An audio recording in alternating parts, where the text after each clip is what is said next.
Hello friends, recent టైమ్స్లో PF మీద చాలా స్కామ్స్ అయితే చేస్తున్నారు. ఈ స్కామర్స్ మీ దగ్గర నుంచి యూఏఎన్ అలాగే పాస్వర్డ్ తీసుకొని మీ అకౌంట్లో లాగిన్ అయితే అవుతారు. తర్వాత మీకు తెలియకుండానే కొన్ని పీఎఫ్ నెంబర్లు అయితే యాడ్ చేసి తర్వాత మిమ్మల్ని వాళ్ళు బ్లాక్మెయిల్ చేస్తారు. మీ దగ్గర నుంచి కొంత అమౌంట్ వాళ్ళు తీసుకునేదానికి దాదాపుగా 1,00,000 నుంచి 2,00,000 వరకు డిమాండ్ చేస్తున్నట్టు తెలుస్తుంది.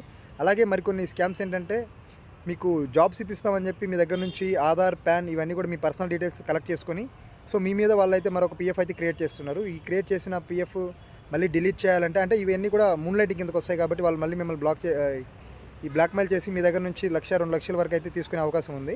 అండ్ పర్సనల్గా నాకు తెలిసిన నా సర్కిల్లో కూడా కొంతమంది అయితే ఈ యొక్క పీఎఫ్ డీలింకింగ్ కోసం కొంతమంది వ్యక్తులను అయితే సంప్రదించారు. వాళ్ళు మీ అకౌంట్కి లింక్ అయినటువంటి పీఎఫ్ ఇవన్నీ కూడా డీలింక్ చేస్తామని చెప్పి వాళ్ళ దగ్గర నుంచి ఒక్కొక్క పీఎఫ్ నెంబర్ డీలింక్ చేయడానికి దాదాపుగా 50,000 నుంచి ₹1,00,000 తీసుకున్నట్లు తెలుస్తుంది. వాళ్ళకైతే ప్రాపర్గా చేశామని చెప్పి చూపించారంట. తర్వాత ఈ డీలింక్ అయితే అయిపోయింది. తర్వాత ఒక 20 డేస్ తర్వాత మళ్ళీ ఈ డీలింక్ అయిన అకౌంట్లన్నీ కూడా మళ్ళీ లింక్ అయిపోయాయి సేమ్ యూఏఎన్ నెంబర్స్కి. సో ఈ విధంగా ఈ యొక్క పీఎఫ్ మీద అయితే స్కామ్స్ జరుగుతున్నాయి. సో కాబట్టి మీకు పీఎఫ్ రిలేటెడ్ ఏమైనా డౌట్స్ ఉంటే డైరెక్ట్ ఈపీఎఫ్ పోర్టల్కి వెళ్ళి చెక్ చేసుకోండి. అలాగే యుమాంగ్ యాప్ కూడా ఉంటుంది. లేదంటే మీకు దగ్గరలో ఉన్నటువంటి ఈపీఎఫ్ ఆఫీస్కి వెళ్ళినట్టయితే వాళ్ళే మీకు ప్రాబ్లం అనేది సాల్వ్ చేస్తారు.